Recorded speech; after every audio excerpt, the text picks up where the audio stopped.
Pseudo code के case में अगर हम बात करें तो pseudo code is like, you all know, आप लोगों ने I guess pseudo code create करे हैं, right? Yes, ma'am.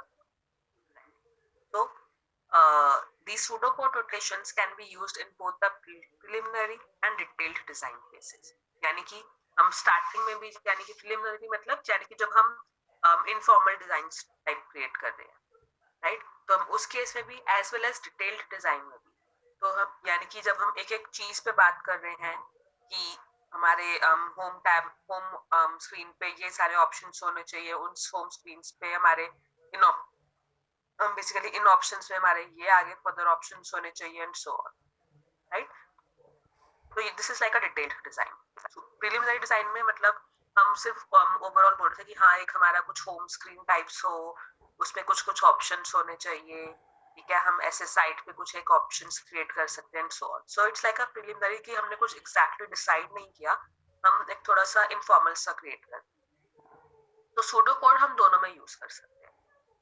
So using pseudocode, the designer describes system characteristics using short, concise English language phrases that are structured by the keywords such as if, then, else, while, do and end. ठीक है? Pseudocode मैं ज़्यादा detail में discuss नहीं करूंगी because that you have already seen in your programming language as well. And actual में it's like कि software engineering के लिए हम pseudocodes डिस्कस नहीं करते हैं because pseudocodes आप मेनली प्रोग्रामिंग लैंग्वेजेस में ही सीखते हो, तो हम सूडो कोड्स आपके एग्जामिनेशन पॉइंट ऑफ व्यू से भी कुछ इंपॉर्टेंट नहीं है. So I am not going to discuss these in detail now, but as all in all हम इसमें ऐसे कीवर्ड्स यूज कर सकते हैं. कुछ प्रॉपर नहीं है कि हाँ हमें जैसे प्रोग्राम, कुछ रूल्स नहीं होते प्रॉपर कि हाँ हमें एज इट इज लिखना होता है. आप चाहो तो नॉर्मल इंग्लिश लैंग्वेज फ्रेजेस में भी यूज कर सकते हो. एक ने अगर सिंपल कुछ और लिखा है, दूसरे ने कुछ और लिखा है सेम चीज को, सो ऑल इन ऑल अगर हमारा लॉजिक आप लोग दोनों सेम बोल रहे हो, यानी कि चीजें आप दोनों सेम बोल रहे हो, तो दोनों का ही करेक्ट होगा, राइट? अगेन सूडो कोड्स आपने मोस्टली प्रोग्रामिंग लैंग्वेजेस के केस में, अगर मैं एग्जामिनेशन पॉइंट ऑफ व्यू की बात करूं तो उसमें आते हैं, बट सॉफ्टवेयर इंजीनियरिंग में from my experience pseudo codes आज तक वैसे नहीं है. एनीवेज, अगर हम यहाँ पे अगर हम सॉफ्टवेयर डिजाइन की बात करें तो उस केस में हम सूडो कोड हमारे लिए क्यों इम्पोर्टेंट है कि अगर हम सिस्टम डिजाइनिंग की बात कर रहे हैं, सिस्टम डिजाइन, ये जो सॉफ्टवेयर डिजाइन है, तो वो हमारा किससे इसके बाद आता है कि software requirement analysis and specification के बाद, एंड किससे पहले आता है? एक्चुअल इम्प्लीमेंटेशन या कोडिंग से पहले, राइट?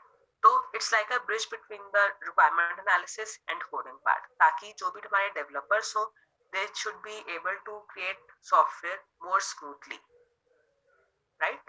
तो उस केस के लिए हम, ताकि उनको और स्मूथ लगे, तो जब हमने सिस्टम डिजाइन करे तो उस केस में हम सूडो कोड्स भी लिख सकते हैं कि अगर हमें पता है कि कुछ थोड़ा ऐसा सा ये सॉफ्टवेयर जो है वो क्रिएट होना चाहिए, तो उनके हम सूडो कोड्स डिजाइन करके डेवलपर्स को दे सकते हैं, so that they can take help from those pseudo codes and start design coding for their implementation. Pseudo code का सिग्निफिकेंस समझ में आया सॉफ्टवेयर डिजाइन में कि हम क्यों लिख रहे हैं सूडो कोड्स?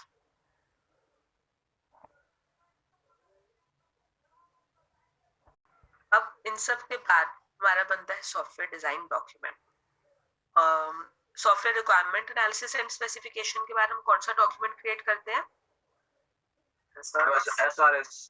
SRS. तो डिजाइन, सॉफ्टवेयर डिजाइन में हम STD क्रिएट करते हैं, और you can say software design document, right? So the STD shows how the software system will be structured to satisfy the requirements identified in the SRS. Structured as in जो भी अब तक हम बात कर रहे थे कि कैसे डिजाइन होना चाहिए, कि कौन कौन से मॉड्यूल्स होने चाहिए, वो मॉड्यूल्स आपस में कैसे कनेक्टेड होने चाहिए and so on. So it is basically the translation of requirements into a description of the software structure, software components, interfaces and data necessary for the implementation phase.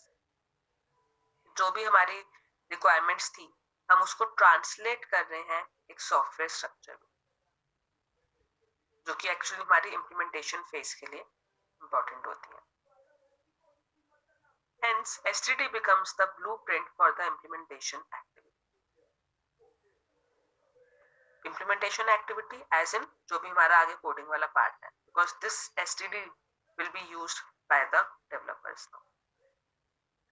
So like SRS STD का भी हमारा एक IEEE का format होता है। तो I am just going to give you a brief introduction कि हाँ हमारा कैसे क्रिएट कर सकते हैं, क्रिएट करने की जरूरत नहीं है अगेन, ठीक है, but still you should know.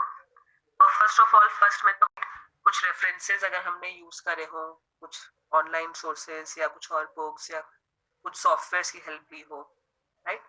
Then important thing is decomposition description, कि हमने कौन कौन से मॉड्यूल्स में अपना जो सिस्टम है वो मेनली डिवाइड किया है। तो जितने भी मॉड्यूल्स में डिवाइड किया है उन मॉड्यूल्स की डिस्क्रिप्शंस होंगी, ठीक है, कुछ प्रोसेसेस